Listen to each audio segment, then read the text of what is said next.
नमस्कार दोस्तों, मैं सुमन शर्मा स्वागत करता हूं आपका रॉयल इंस्टीट्यूट उदयपुर के ऑनलाइन प्लेटफॉर्म में। जैसा कि आप सब जानते हैं कि प्री एग्रीकल्चर टेस्ट की परीक्षा होती है एमपी में एग्रीकल्चर कॉलेजेस में एडमिशन के लिए, और उसकी फॉर्म भरने की तारीख आज आई गई है ना।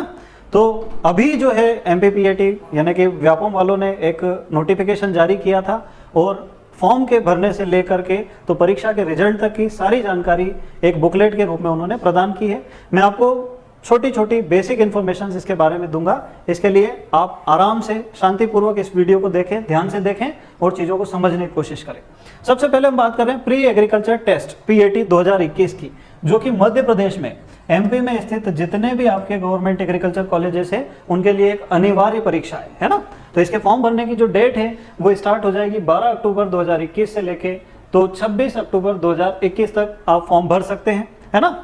अगर आप संशोधन करना चाहते हैं भरे हुए फॉर्म में तो उसकी डेट है आपकी 12 अक्टूबर से लेके 31 अक्टूबर तक, यानी 26 अक्टूबर को आप लास्ट आवेदन कर सकते हैं, परंतु उसमें जो करेक्शन है वो आप 31 अक्टूबर तक भी करवा सकते हैं। तो मुझे नहीं लगता इसमें किसी को कोई डाउट कंफ्यूजन आना चाहिए, है ना। शुरू होंगे फॉर्म भरने आपके 12 अक्टूबर 2021 से। और आगे बढ़ जाते हैं थोड़ा सा, नेक्स्ट देखते हैं परीक्षा का शुल्क कितना रहेगा। तो जैसे कि आप फॉर्म भरने जाएंगे आपको इसके लिए एक निश्चित मात्रा में शुल्क चुकाना पड़ता है। जो अनारक्षित विद्यार्थी है उनके लिए शुल्क रहेगा 500 रुपए आपके, प्लस लगभग 100 रुपए जो है आपके एमपी सर्विसेज के कट जाएंगे, है ना।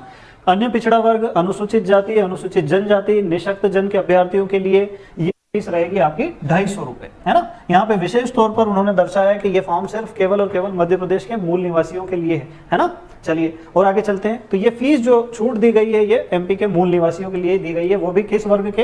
अनुसूचित जाति, अनुसूचित जनजाति, पिछड़ा वर्ग यानी एसटी, एससी, ओबीसी और दिव्यांग कैटेगरी में। और आगे चलते हैं। एमपी ऑनलाइन का पोर्टल शुल्क जैसा कि मैंने बता दिया आपको 60 रुपए का शुल्क है, ये अलग से देना पड़ेगा आपको फॉर्म भरते समय।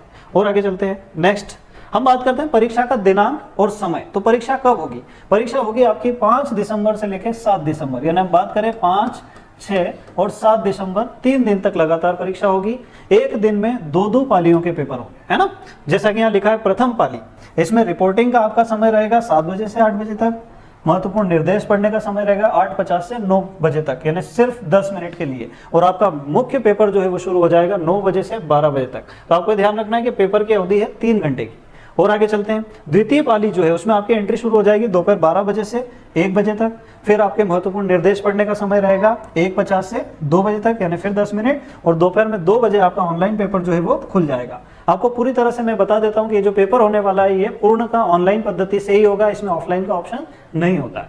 नेक्स्ट बात करते हैं अपन। सबसे इंपॉर्टेंट पॉइंट ये है कि जिन जिन लोगों को भी इस एमपीपीएटी के लिए फॉर्म भरना है उन सभी अभ्यर्थियों का यानी सभी विद्यार्थियों का आधार कार्ड पंजीयन होना अनिवार्य है। जिन लोगों के पास आधार कार्ड नहीं है वो इस फॉर्म को नहीं भर पाएंगे।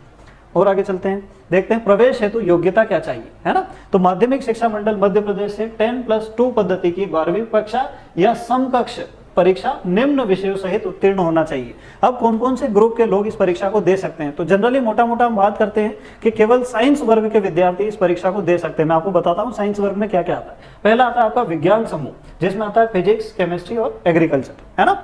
दूसरा आपका विज्ञान समूह है फिजिक्स, केमिस्ट्री और बायोलॉजी, जिसको हम पीसीबी के नाम से जानते हैं। तीसरा समूह है पीसीएम यानी फिजिक्स, केमिस्ट्री और मैथ्स वालों का। तो ऐसे सभी विद्यार्थी जिनका 12वीं में पीसीए, पीसीबी या पीसीएम रहा था वो इससे परीक्षा दे सकते हैं। साथ ही साथ मध्य प्रदेश में एजी 1, 2, 3 करके एक नया भी समूह है आपका कृषि वालों के लिए अलग से, जिसमें आप PCMB physics, chemistry, maths, bio को एजी 1 बोलते हैं।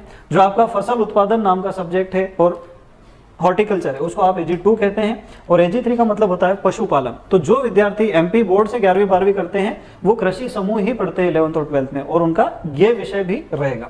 तीसरा एक नया समूह जुड़ा है जिसको और कृषि विज्ञान समूह कहा गया है, जिसमें एबीसी समूह, जैसा कि आईसीआर परीक्षा लेता है आपका एग्रीकल्चर, बायोलॉजी और केमिस्ट्री ग्रुप से इस परीक्षा को दिया जा सकता है। और आगे बढ़ते हैं। ऑनलाइन परीक्षा ऑनलाइन मोड पर ही होगी, यानी केवल और केवल कंप्यूटर बेस्ड एग्जाम आपकी होगी, है ना। ये बात आपको ध्यान रखना है, मैंने अभी इसके पहले भी आपको बताया। परीक्षा में हिंदी और अंग्रेजी दोनों ही माध्यम में वस्तुनिष्ठ प्रकार के प्रश्न होंगे। वस्तुनिष्ठ प्रश्न किसको कहते हैं? एक प्रश्न होगा, उसके 4 संभावित विकल्प दिए जाएंगे और उसमें से एक विकल्प को आपको चुनकर और लगाना। जैसे यहाँ लिखा, परीक्षार्थी को सही उत्तर चुनकर उससे संबंधित गोले को कंप्यूटर माउस की सहायता से काला करना, यानी सही ऑप्शन को आपको टिक करना। परीक्षा में कोई नेगेटिव मार्किंग वाली पद्धति नहीं है, यहाँ पे कोई नेगेटिव मार्किंग नहीं है। अगर आप एक प्रश्न को सही करते हो तो आपको 1 नंबर मिलता है, अगर आप कोई प्रश्न को गलत कर देते हो या अटेम्प्ट नहीं करते हो, दोनों ही दशा में आपको 0 नंबर दिए जाएंगे, यानी कोई नेगेटिव मार्किंग नहीं है। चलते हैं और आगे चलते हैं। अब पाठ्यक्रम, ये परीक्षा है किस किस चीज के लिए, है ना, तो आप अलग अलग तरह की 4 प्रकार की डिग्री इस परीक्षा के माध्यम से प्रवेश ले सकते हैं। जैसा कि हम पहले बात करते हैं बीएससी कृषि, बीएससी एजी जिसे हम कहते हैं, 4 वर्ष का ये पाठ्यक्रम होता है, इसलिए यहाँ पे ऑनर्स लिखा हुआ है ना।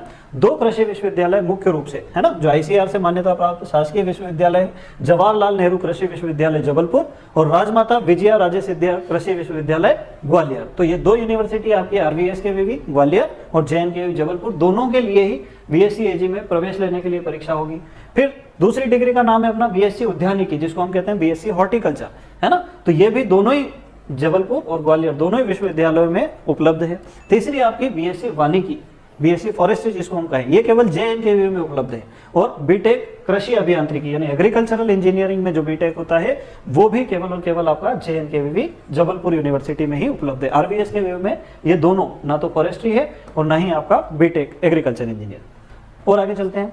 अब देखो यहाँ पे लिखा हुआ है कि पेपर किस प्रकार से आएगा, तो मैं आपको बता देता हूं कि वे सारे विद्यार्थी जो मैथमेटिक्स से सम्मिलित हो रहे हैं साइंस ग्रुप से, अगर वो बीटेक करना चाहते हैं, बीएससी एग्रीकल्चर करना चाहते हैं, बीएससी हॉर्टिकल्चर करना चाहते हैं, बीएससी फॉरेस्ट्री करना चाहते हैं, है ना, या बीएससी एग्रीकल्चर करना चाहते हैं, ये दोनों का मतलब एक ही होता है ना, बीएससी एजी और बीएससी एग्रीकल्चर दोनों एक ही है। इसमें मैथ्स वालों के लिए क्या पेपर आएगा, पीसीएम अगर आपने चुना है तो 50 क्वेश्चन आपके फिजिक्स के, 50 क्वेश्चन केमिस्ट्री के और 100 क्वेश्चन आएंगे आपके मैथ्स के। पेपर एक ही होगा और कुल अंक पूर्णांक होंगे आपके 200, है ना, एक प्रश्न का आपको एक ही नंबर मिलेगा। ओके, पीसीबी वालों के लिए अगर हम बात करें तो पीसीबी वाले के कौन कौन सा आपका सब्जेक्ट ले सकते हैं, BSc agriculture, BSc horticulture, BSc forestry या बीएससी एग्रीकल्चर, है ना, 4 डिग्रियां कर सकते हैं। इसमें फिजिक्स के 50, केमिस्ट्री के 50 और यहाँ पे मैथ्स के 100 थे। पीसीबी वालों के लिए बायो के आपके 100 क्वेश्चन हो जाएंगे, पेपर एक ही होगा, 200 क्वेश्चन।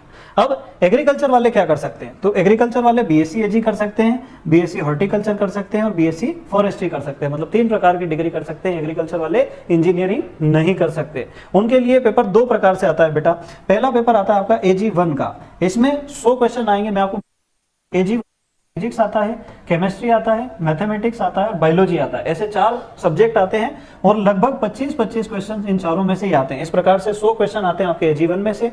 एजी 2 यानी आपका फसल उत्पादन और हॉर्टिकल्चर, एजी 3 यानी आपका पशुपालन एनिमल हस्बेंड्री, दोनों के मिला के 100 प्रश्न आते हैं, है ना, मतलब आप कहें कि शुद्ध एग्रीकल्चर के 100 क्वेश्चन और साइंस ग्रुप के चारों सब्जेक्ट के मिला के भी आपके 100 क्वेश्चन आएंगे। फिर और बात करते हैं अपन, अगला आपका ग्रुप है पीसीबी, है ना, तो पीसीबी के लिए मैंने अभी आपको बता दिया कौन कौन से आएंगे, एग्रीकल्चर, हॉर्टिकल्चर, फॉरेस्ट्री। और लास्ट जो अभी नया ग्रुप आपका जुड़ा हुआ है उसको हम कहते हैं पीसीए। क्या कहते हैं बेटा, पीसीए। तो पीसीए वालों के लिए यहाँ पे बायोलॉजी नहीं आएगा बेटा, क्या आएगा, एग्रीकल्चर, है ना, फिजिक्स के 50 क्वेश्चन आएंगे, केमिस्ट्री के 50 क्वेश्चन आएंगे और एग्रीकल्चर के 50 क्वेश्चन आएंगे। ये होगा आपका पीसीए का सिलेबस। क्लियर मामला, चलिए और आगे चलते हैं। एक होता है आपका एबीसी ग्रुप समूह, कौन सा होता है, एबीसी, जिसको हमने कहा एबीसी साइंस समूह, उसका भी मैं आपको बता देता हूं। इसमें एजी के आपके आएंगे 100 क्वेश्चन, एजी में दोनों ही जुड़ा रहेगा आपका, एजी में आपका रहेगा पशुपालन, फसल उत्पादन और हॉर्टिकल्चर। फिर आपका एजी के अलावा आएगा बायो, जिसमें से 50 क्वेश्चन आएंगे, केमिस्ट्री, इसमें से भी आपके 50 क्वेश्चन आएंगे, ठीक है। और आगे चलते हैं। नेक्स्ट, परीक्षा का शहर, तो परीक्षा जो है वो 9 शहरों में होगी, है ना, तो परीक्षा केंद्र आपको आवेदन करते समय चूज करना पड़ेंगे, निर्धारित आप जो चूज करेंगे उन्हीं में से आपको सेंटर्स मिलेंगे। तो आपको ध्यान रखना है कि आवेदन पत्र भरते समय कम से कम 4 परीक्षा केंद्रों को प्राथमिकता के क्रम में, जैसे मान लो मुझे पहला इंदौर चाहिए तो फर्स्ट में इंदौर भर दूंगा, दूसरे में भोपाल चाहिए, तीसरे में जबलपुर, चौथे में ग्वालियर, इस प्रकार से मैं मेरी प्रायोरिटी के हिसाब से उसको फिल करूंगा, तभी वो लोग आपको सेंटर अवेलेबल करवा पाएंगे। देखिए कहां कहां पे होगी आपकी परीक्षा, भोपाल, इंदौर, जबलपुर, ग्वालियर, उज्जैन, सतना, सागर, रतलाम और मंदसौर में, ऐसे 9 शहरों में आपकी परीक्षा आयोजित की जाएगी। नेक्स्ट देखते हैं सीटों का विवरण, है ना, तो दोनों ही यूनिवर्सिटी में अलग अलग सीटों का विवरण दिया गया है। एक शॉर्ट अपन नजर मार लेते हैं इसमें, जो आपका जवाहरलाल नेहरू कृषि विश्वविद्यालय जबलपुर में, है ना, यहाँ पे अगर फ्री सीट की बात करें, फ्री सीट का मतलब होता है आपको एक्स्ट्रा पेमेंट नहीं करना पड़ेगा, जो निर्धारित फीस है उसी में आप एडमिशन ले सकते हैं, है ना। तो ऐसी 390 सीटें हैं बीएससी एजी के लिए। 78 सीटें पेमेंट सीट कहलाती है कि अगर आपके थोड़े बहुत नंबर कम भी है फिर भी आप एक्स्ट्रा पैसे देके, है ना, पर इसका भी आपका सिलेक्शन का मोड वही रहेगा प्रायोरिटी में, जिसके ज्यादा नंबर आएंगे मेरिट के आधार पे ही आपको पेमेंट सीट भी मिलती है। तो हमेशा कह सकते हैं कि फ्री सीट में 390 बच्चों का सिलेक्शन होगा, उसके बाद वालों को थोड़ा ज्यादा फीस भरना पड़ेगी 4 सालों तक, उनको हम कहते हैं पेमेंट सीट। तो 78 पेमेंट है, जिसमें जबलपुर में, इसमें अलग अलग जानकारी नहीं दी है ना, एक साथ ही दी। जबलपुर में 70, रीवा में 70, टीकमगढ़ में 70, गंजबासौदा में 40, वारासिवनी बालाघाट में 40, पवारखेड़ा होशंगाबाद में 40, खुरई सागर में 60, रहली में 60 और छिंदवाड़ा में भी 60 सीटें। दूसरा पाठ्यक्रम है अपना बीएससी फॉरेस्ट्री JNKVB के अंतर्गत। तो बीएससी फॉरेस्ट्री, है ना, ये दोनों जो है आपके हॉर्टिकल्चर के कॉलेज है, किसके, हॉर्टी के। तो आपको ध्यान रखना हॉर्टिकल्चर में रहली और छिंदवाड़ा 2 कॉलेज है।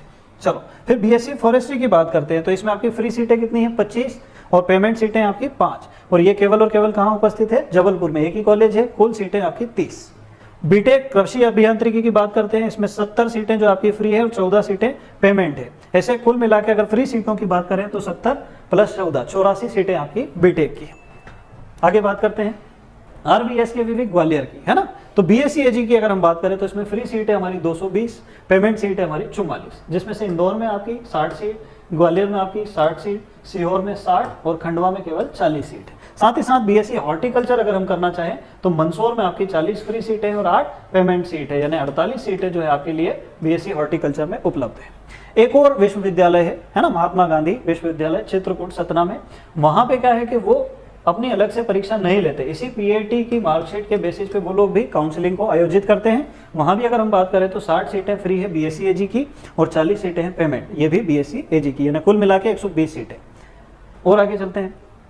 प्रवेश हेतु न्यूनतम और अधिकतम आयु की कोई सीमा का बंधन नहीं है। दूसरा, बोर्ड द्वारा आयोजित की जाने वाली प्रवेश परीक्षा में सभी पाठ्यक्रमों के लिए 12वीं में भी न्यूनतम अंक का बंधन नहीं है, यानी 12वीं में मिनिमम % डिसाइड नहीं है, और आपकी उम्र भी कम से कम और ज्यादा से ज्यादा कोई भी मायने नहीं रखती है इस आवेदन को करने के लिए। हाँ, रही बात वास्तविक निवासी की, तो मूल निवासी होना इसके लिए आवश्यक माना गया है। इसके लिए आप डिटेल में इसका ब्रोशर मैं आपको अवेलेबल करवा दूंगा, है ना, वहां से आप देख लेना कि पहली शर्त तो यह है कि भारत का नागरिक होना चाहिए, साथ ही साथ दूसरी शर्तों को भी पूरा करना चाहिए। जैसे अपन बात करें कि मध्य प्रदेश का मूल निवासी होना चाहिए, कैसा होना चाहिए, वास्तविक निवासी, तो इसका एक प्रमाण पत्र बनता है, वो आपको चाहिए। इसकी कई सारी शर्तें हैं जो आपको डिटेल में उसका पढ़ना पड़ेगा, जो भी प्रपत्र है वो। और देख लो, जिसने विगत 5 वर्षों की अवधि में मध्य प्रदेश में स्थित शिक्षण संस्था से कम 3 साल तक लगातार अध्ययन किया हो, मतलब ऐसा बच्चा जो किसी दूसरी स्टेट का हो पर पिछले 5 वर्षों में कम से कम 3 साल वो कहाँ पढ़ा हुआ हो, MP बोर्ड से या MP में स्थित किसी स्कूल से। अन्य संबंधित शर्तों के लिए कृपया परीक्षा संचालन एवं प्रवेश नियम पुस्तिका देखें, है ना। सबसे इंपॉर्टेंट पॉइंट क्या है कि केवल और केवल मध्य प्रदेश के मूल निवासी, और जो लोग वहाँ MP में जॉब कर रहे हैं उनके लिए अलग अलग नियम है ना। राज्य शासन के कर्मचारियों के लिए अलग है, रेलवे वालों के लिए अलग है, केंद्र शासन के लिए अलग है, सैनिकों के लिए अलग है, उसके लिए आपको डिटेल में पढ़ना पड़ेगा नियम पुस्तिका। आगे चलते हैं, ऑनलाइन आवेदन कैसे करना है ना। सबसे इंपॉर्टेंट बात होती है कि सर ये फॉर्म कैसे भरा जाए। तो मेरी एक पर्सनल राय है कि आप हमेशा किसी, है ना, जो आपको हम कह सकते हैं एक्सपीरियंस कियोस्क सेंटर वाले हैं, जो हमेशा से ऐसे फॉर्म भरते आ रहे हैं, उन्हीं के पास जाके फॉर्म भरे। खुद भी भर सकते हैं, पर उसमें कई सारी आपको परेशानियों का सामना करना पड़ सकता है। सबसे पहले तो ऑनलाइन आवेदन पत्र के साथ अभ्यर्थी का एक कलर फोटो, एक हस्ताक्षर और स्वयं के हस्तलिपि को का जो प्रपत्र है प्रारूप 14 के हिसाब से वो स्कैन करा के संलग्न करना होगा। मैं आपको प्रारूप 14 दिखा देता हूँ, है ना। देखो, ये प्रारूप 14 बना के दिया है, उसमें आपको फोटो लगाना है जिसकी साइज होगी 4 × 5 सेंटीमीटर, है ना। फोटो के अलावा आपको एक सिग्नेचर करना पड़ेंगे बॉक्स में, है ना। अपना पूरा हस्ताक्षर बॉक्स के अंदर करना है, बॉक्स नंबर 2 के।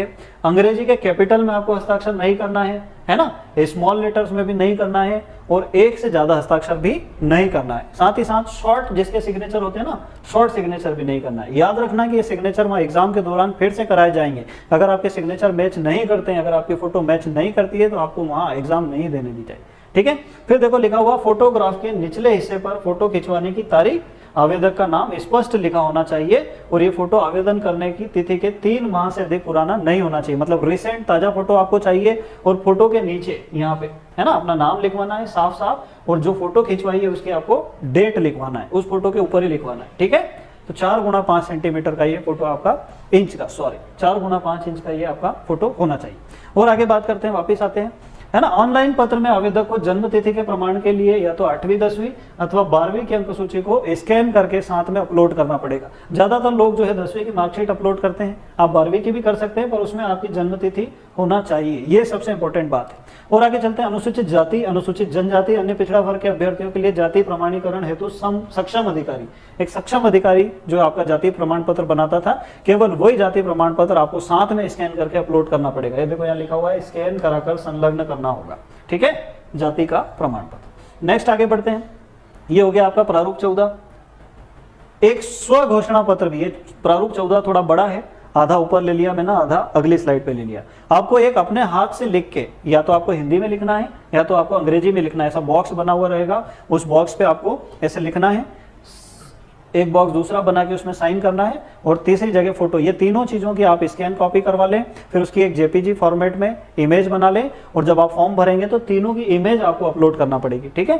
तो ये तो हो गया आपका फोटो, यहाँ पे हो गया आपके सिग्नेचर, और यहाँ पे 2 लाइन आपको लिखना है। हिंदी में लिखेंगे, मैं घोषणा करता हूँ कि मेरे द्वारा आवेदन में दी गई समस्त जानकारी पूर्णतः सत्य है। यदि मेरे द्वारा दी गई जानकारी किसी भी स्तर पर झूठी या पात्रता मापदंड की आवश्यकताओं के अनुसार संतोषजनक नहीं पाई जाती है तो मेरी उम्मीदवारी रद्द की जा सकती है ना। अंग्रेजी में भी सेम लिखा है, आपको यहाँ पे उसको अपनी हैंड राइटिंग में लिख के स्कैन करना है। आगे चलते हैं, ऑनलाइन आवेदन के पत्र के साथ फोटो एवं हस्ताक्षर संलग्न करने संबंधी निर्देश। तो आप यार ध्यान रखें, 100% आपको ध्यान रखना ही है कि जब भी आप फोटो अपलोड करते हैं, कोई ना कोई छोटी मोटी मिस्टेक के कारण आपका जो आवेदन पत्र है वो रिजेक्ट हो सकता है। यहाँ पे बहुत सारी चीजें व्यापम ने आपको पहले से ही दर्शा दी है। पहला पॉइंट, ऑनलाइन आवेदन पत्र के साथ अभ्यर्थी का कलर फोटो होना चाहिए। कैसा होना चाहिए? Colour photo. हस्ताक्षर एवं स्वयं की हस्तलिपि का प्रपत्र प्रारूप 14 के अनुसार। अभी मैंने बता दिया आपको तीनों चीजें स्कैन करके लगाना है ना। फिर और आगे देखेंगे, फोटो के ऊपरी भाग में हस्ताक्षर नीचे के भाग में होंगे, है ना। तो आपको ध्यान रखना है कि आपको एक ऐसा प्रारूप में आपको बना के बता देता हूं थोड़ा सा। जब आप स्कैन करेंगे ना तो आपको इस तरीके से एक कागज पे बनाना है ना। उस कागज पे आपको क्या करना है कि ऊपर तो आपका फोटो चिपका देना, यहाँ पे आपका फोटो लगा देंगे, है ना, और यहाँ पे आपको साइन करना है, फिर उसके फोटो स्कैन करना है। तो आप जब भी साइन और फोटो दोनों एक ही फाइल में आपके 2 अलग अलग जगह पे स्कैन हो, ठीक है। चलो और आगे देखते हैं, पोलराइड प्रकार का फोटोग्राफ मान्य नहीं होगा, है ना। एक विशेष प्रकार का कैमरा आता है पोलराइड, उसका फोटो मान्य नहीं होगा। अभ्यर्थी का फोटोग्राफ सामने से खींचा हुआ होना चाहिए, है ना, जिसमें दोनों कान अभ्यर्थी के स्पष्ट दिखाई देना चाहिए, है ना।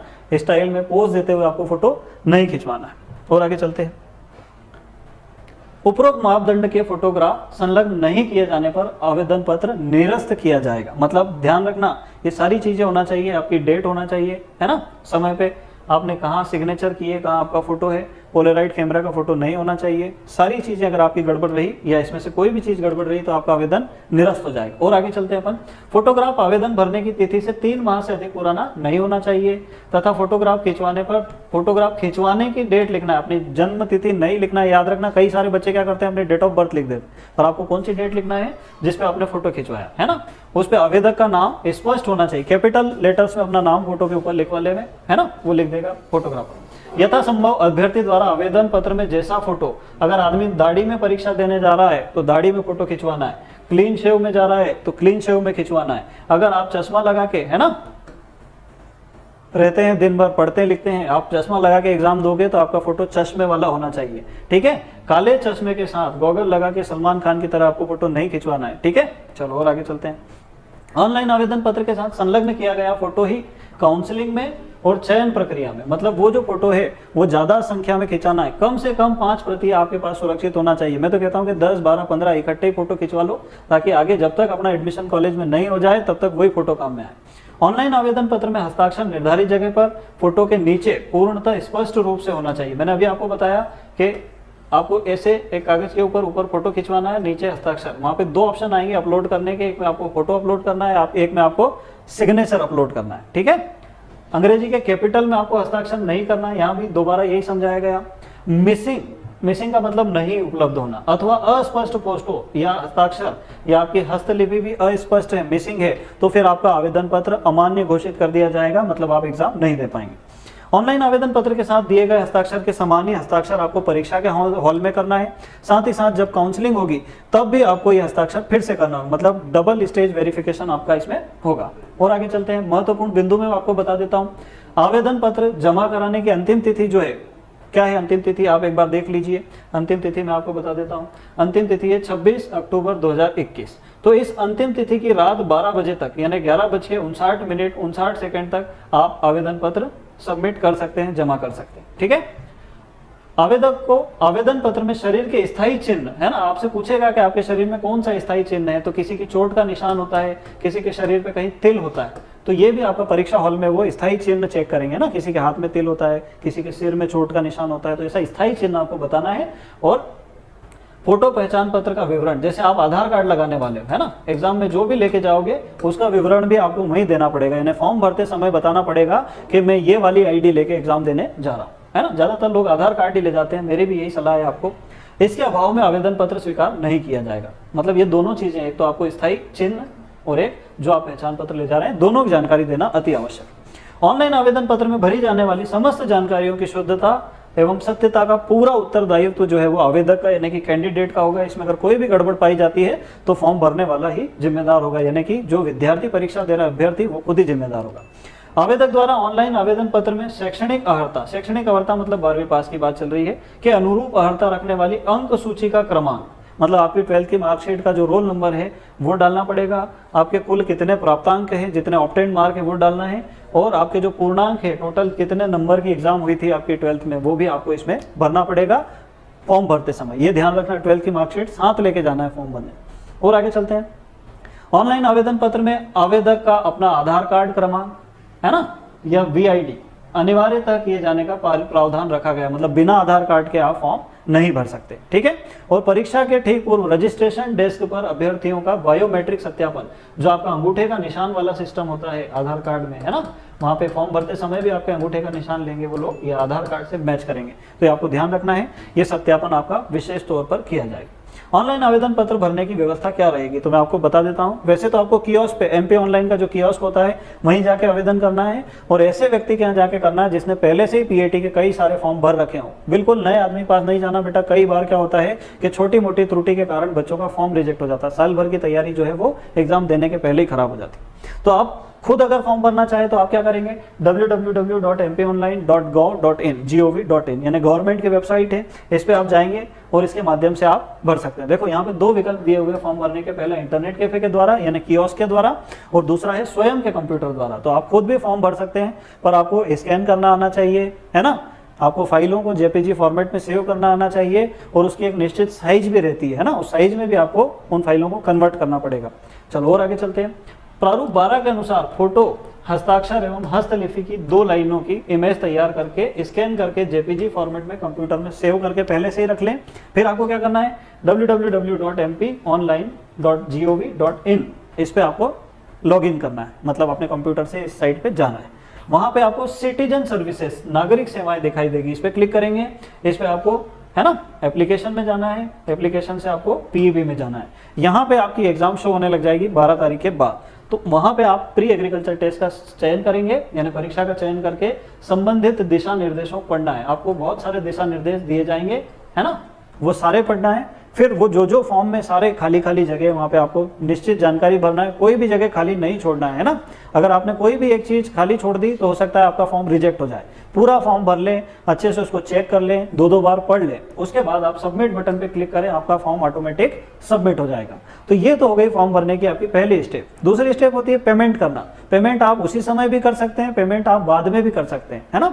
तो पेमेंट कैसे करेंगे, जब भी आप वो जो जानकारी आपने फॉर्म में भरी है, आपको एक एप्लीकेशन नंबर वहां से जनरेट होता है। ये सबमिट करने के बाद आपके पास एक एप्लीकेशन नंबर आएगा, आप उसको सेव करके रख लें, लिख के रख लें। जब भी आप उस कियोस्क पे फिर से जाके एप्लीकेशन नंबर डालेंगे, आपके पास अधूरा आपका जो भरा हुआ फॉर्म है, अधूरा क्या है, फॉर्म तो पूरा भर दिया, आपने पेमेंट नहीं किया, मतलब बीच में रुका हुआ है, तो उसको आपको पेमेंट करना। आप पेमेंट ऑनलाइन किसी भी मोड द्वारा कर सकते हैं, है ना, कियोस्क के द्वारा भी कर सकते हैं। और आगे चलते हैं। देखो, एक से अधिक आवेदन पत्र, कई बार क्या होता है बच्चा कई सारी जानकारियों को, है ना, मिस्टेक त्रुटिवश गलत भर देता है, तो कई बार वो सोचता है कि एक फॉर्म और भर देते हैं। तो जब आप वापस से आपके Aadhaar card number, date of birth, खुद का नाम, पिताजी का नाम, ये सारी जानकारी भरते हैं तो कंप्यूटर बेस्ड सिस्टम है पूरी तरह से, वो आपको पहले चेतावनी देगा कि इस नाम का, इस आधार नंबर का पहले से हमारे पास एक फॉर्म है, क्या आप इस फॉर्म को रिजेक्ट करना चाहते हैं। अगर आप हाँ पे क्लिक करेंगे इसका मतलब आपका पुराना फॉर्म रिजेक्ट हो जाएगा, उसके जो आपने फीस भरी है, जो पैसे दिए हैं फॉर्म के, वो भी आपके जब्त हो जाएंगे, फिर आप नया फॉर्म भर सकते हैं, है ना। तो 2 फॉर्म एक ही आदमी के नहीं होंगे, या तो पहले रिजेक्ट करो पुराने वाले को फिर नया भरो। तो कंप्यूटर आपको चेतावनी देके बताएगा कि इस आधार नंबर का एक फॉर्म पहले से हमारे पास है, क्या उस फॉर्म को हम निरस्त कर दें। अगर आपको नहीं करना है तो कोई बात नहीं, अगर आपको दूसरा भरना है तो पहले वाले को पहले रिजेक्ट करना पड़ेगा, फिर दूसरा फॉर्म आपका भरेगा, है ना। ऐसे ही यहाँ पे लिखा हुआ है। और देखते हैं और देखिए बेटा, बहुत सारी छोटी छोटी माइनर सी जानकारियां होती है जगह जगह पे। तो मेरे एक छोटी सी आपको समझाई से छोटा सा सुझाव है कि आप, है ना, किसी भी समझदार व्यक्ति को साथ में लेके जाएं, अच्छे कियोस्क पे जाएं, है ना। और आपको अगर कोई भी डाउट है तो उसके लिए एमपी ऑनलाइन वालों ने, या हम कहेंगे पीईबी वालों ने, व्यापम वालों ने आपको एक टोल फ्री नंबर दे रखा है 1800-233-7899। तो एक तो इस नंबर पे आप कॉल कर सकते हैं, पूरी तरह से टोल फ्री है ना। अगर आप ईमेल से कंप्लेंट दर्ज कराना चाहते हैं तो ईमेल आईडी दी हुई है complain.peb@mp.gov.in। तो ये आपकी ईमेल आईडी है अगर आप कोई कंप्लेन करना चाहें। मैं ऐसा चाहता हूं कि वो जो इन्फॉर्मेशन बुलेटिन है ना, वो आप लोग डाउनलोड कर लें, उस इन्फॉर्मेशन बुलेटिन को बहुत अच्छे से पढ़ लें ताकि कोई भी आपकी छोटी मोटी गलती ना हो जाए, है ना। और किसी भी जानकारी के लिए आप रॉयल इंस्टीट्यूट को भी कांटेक्ट कर सकते हैं, है ना। आपकी जितनी संभव। All the very best, thank you.